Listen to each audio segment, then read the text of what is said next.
Alors, une chose dont on était en train de parler avec Jacques Sapir, évidemment, économiste, grand économiste, de ce qui se passe, évidemment, suite aux sanctions. Et vous avez une sanction, d'ailleurs, c'est intéressant. Alors, c'est vrai que vous réagissez, BFM TV nous disait le 26 juin dernier, donc hier, il y a 3 jours, Londres, Washington, Ottawa et Tokyo interdisent les importations d'or russe. Alors, ça veut dire quoi, ça? Bon, d'abord, il faut savoir que l'or est beaucoup utilisé dans l'industrie. En fait, l'utilisation industrielle, alors, il y a tout ce qui est la joaillerie, mais il y a l'industrie aussi qui utilise beaucoup l'or. Bon, ça, c'est un premier point. En fait, quand on regarde, on voit que cette décision ne touche que l'or nouvellement extrait. Ah oui, pas l'or déjà existant. Voilà, donc ce qui fait que la Russie pourrait continuer à exporter son or. Comment vous allez faire la distinction entre de l'or déjà existant et de l'or nouvellement extrait? Bon, par ailleurs, quand on sait comment fonctionne le marché de l'or, qui est un marché qui est aujourd'hui dominé très largement par des opérateurs asiatiques.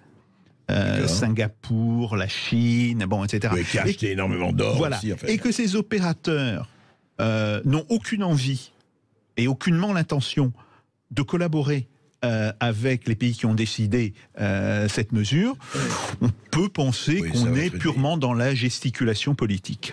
Alors revenons là où on n'est pas dans la gesticulation politique, Jacques Sapir, c'est les produits russes. Savoir, parce qu'il n'y a pas que... On parle beaucoup du gaz, encore beaucoup du pétrole, mais tout le reste. Alors c'est quoi tout le reste? En fait, la Russie est une espèce de gigantesque hangar à produits, gardien de produits, magasin de produits énorme. Oui, tout à fait. Alors, en particulier pour les produits, pour les matières premières et pour des produits semi-finis. On parle beaucoup du pétrole, mais le gazole, autrement dit, un produit de raffinage, est aussi très important. Pourquoi? Parce que nous n'avons pratiquement plus de raffineries en Europe. Nous les avons externalisées dans les autres pays. Ah oui, c'est polluant, on n'en veut pas. Voilà, la Russie est un très gros producteur et un très gros exportateur de gazole. Donc du gaz raffiné, du pétrole raffiné. Nous avons les engrais azotés. Vous savez qu'on a décidé d'arrêter ou de réduire considérablement l'utilisation des engrais phosphatés, parce qu'effectivement, il y a toute une série de conséquences écologiques. Bon. Donc les engrais azotés, ils sont faits par la Russie. En fait, il y avait 2 pays qui étaient de gros producteurs, l'Ukraine et la Russie. Bon, l'Ukraine, on n'en parle plus, parce que là, les capacités sont détruites, mais la Russie reste un très gros producteur. Qu'est-ce qu'on fait? D'ailleurs, les États-Unis décident de ne plus acheter de pétrole russe, mais continue d'acheter des engrais russes. D'accord. Donc là, à l'heure où on parle. À l'heure où on parle. À l'heure où on parle actuellement, les États-Unis, et ils ont dit d'ailleurs qu'ils ne pouvaient pas se passer des engrais russes. Oui, donc comme ils ne peuvent pas s'en passer pour leur agriculture, ils continuent d'en acheter. Donc voilà. Après, nous avons toute une série de métaux. Le nickel, l'aluminium. Nickel qui est nécessaire aux voitures électriques. Oui, tout à fait. Bon, le nickel, l'aluminium, l'argent, ok. Nous avons, alors c'est des choses qui sont très peu connues, nous avons les gaz inertes qui sont utilisés dans la fabrication des microprocesseurs. L'argon, le néon, etc. Bon, ces gaz sont très largement fournis par la Russie. La Russie n'est pas le seul fournisseur, mais elle est un fournisseur important. Mais vous direz à quoi? 50%? Ça dépend des gaz, mais c'est entre 30 et 50%, effectivement. Et donc là, alors, il y a des pays qui commencent à dire, bon d'accord, on va appliquer l'embargo, on va plus vendre de microprocesseurs à la Russie. Ils se sont rendus compte et disent, ah oui, mais si les Russes ne nous livrent plus de gaz, on ne peut plus produire de microprocesseurs. Donc, ils sont rentrés dans des négociations avec la Russie pour dire, vous continuez à nous livrer ces gaz inertes, et nous, on va continuer à vous livrer des microprocesseurs. Donc, voilà. Il y a tout cela. Alors, il y a aussi le bois. Ikea a décidé d'arrêter ses achats de bois russe. Mais si Ikea veut s'approvisionner sur un marché russe, sur un marché du bois hors bois russe, il devra payer son bois entre 25 et 35% plus cher. D'accord. Donc voilà, on a... C'est comme le gaz de schiste qu'on paye plus cher aux Américains aujourd'hui. Tout à fait, en sachant que le pétrole, comme le gaz de schiste, c'est-à-dire en fait, les Américains ne retrouveront leur production de 2019 qu'en 2024. Donc ils restent encore très en deçà de leur production parce que ces deux secteurs, le pétrole et le gaz de schiste, où les dégâts provoqués par la Covid-19 ont été considérables aux États-Unis. Donc il y a ce problème. Par ailleurs, ajoutons un dernier point, prenons sur le gaz. Soit du gaz par gazoduc qui vient de Russie, soit du gaz donc liquéfié, qu'il faut déliquéfier, qui vient des États-Unis. Je ne rentre même pas sur la question de est-ce qu'on a les capacités de déliquéfaction qui nous permettraient, on sait qu'on ne les a pas, et qu'il faudra entre 3 ans ou 5 ans pour les construire. Mais admettons qu'on les ait. Qu'est-ce que ça voudrait dire? Ça voudrait dire que l'on remplacerait du gaz qui est vendu à 400 $ le million de mètres cubes, le gaz russe, par du gaz qui est vendu à 1000 $ le mètre cube. Ah, on passerait de 400 $ à 1000 $. Oui. D'accord, oui, c'est pas mal ça. On voit très bien ce que ça donnerait sur les chiffres et sur les prix et sur les taxes et sur le prix de l'essence. Sur le prix de l'essence, sur le prix du gaz, mais aussi sur le prix des produits industriels, parce que le gaz, bon, bien sûr, on l'utilise de manière domestique pour faire sa cuisine, pour se chauffer, etc. Mais où est-ce qu'on l'utilise aussi beaucoup? Dans la métallurgie. Plus de gaz, plus de métallurgie. On l'utilise dans la plasturgie. Plus de gaz, plus de produits plastiques. Si vous voulez, les revêtements des chaises, si vous voulez, toutes ces matières plastiques, il n'y en a plus. Pourquoi? Parce qu'on n'a plus de quoi les faire chauffer. Et puis, dans les produits panifiables, il faut des fours. Les pâtes, le pain, bien sûr, mais les pâtes, les gâteaux. Il faut des fours pour les faire. À quoi fonctionnent ces fours? Majoritairement au gaz. Donc, on voit bien que l'impact d'un arrêt du gaz ou tout simplement d'un renchérissement considérable du prix du mètre cube aura des conséquences absolument énormes sur l'ensemble de la production dans l'Union européenne. Oui, d'ailleurs c'est assez hallucinant quand on pense à ça, parce que comme vous dites, c'est massif.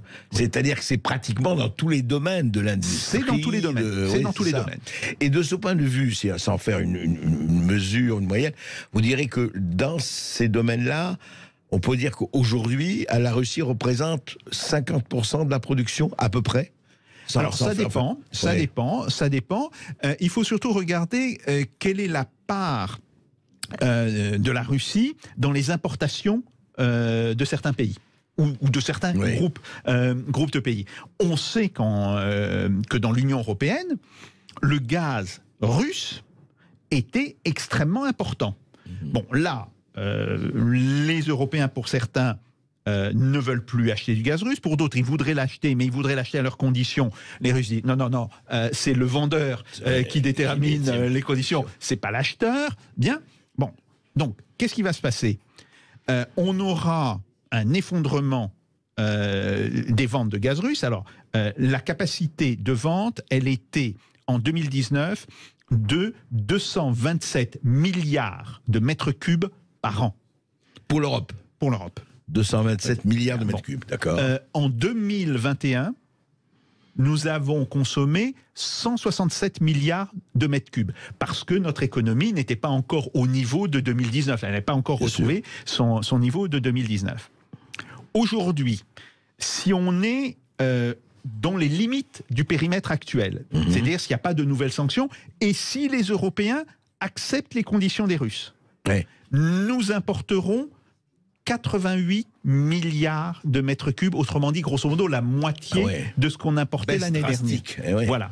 Et si on refuse les conditions proposées par les Russes, où on met d'autres sanctions, on pourrait tomber à 22-25 milliards de mètres cubes par rapport aux 167 milliards de mètres cubes l'année dernière. Et qui ne sont pas trouvables ailleurs. Enfin, et qui ne sont pas, pour l'instant, trouvables ailleurs. Bien sûr qu'on peut, en théorie, compenser le gaz russe par du gaz liquide, du gaz liquéfié. Je dis tout de suite, les gisements de Norvège et les gisements des Pays-Bas, Groningue, sont en bout de cycle. Donc on ne peut pas...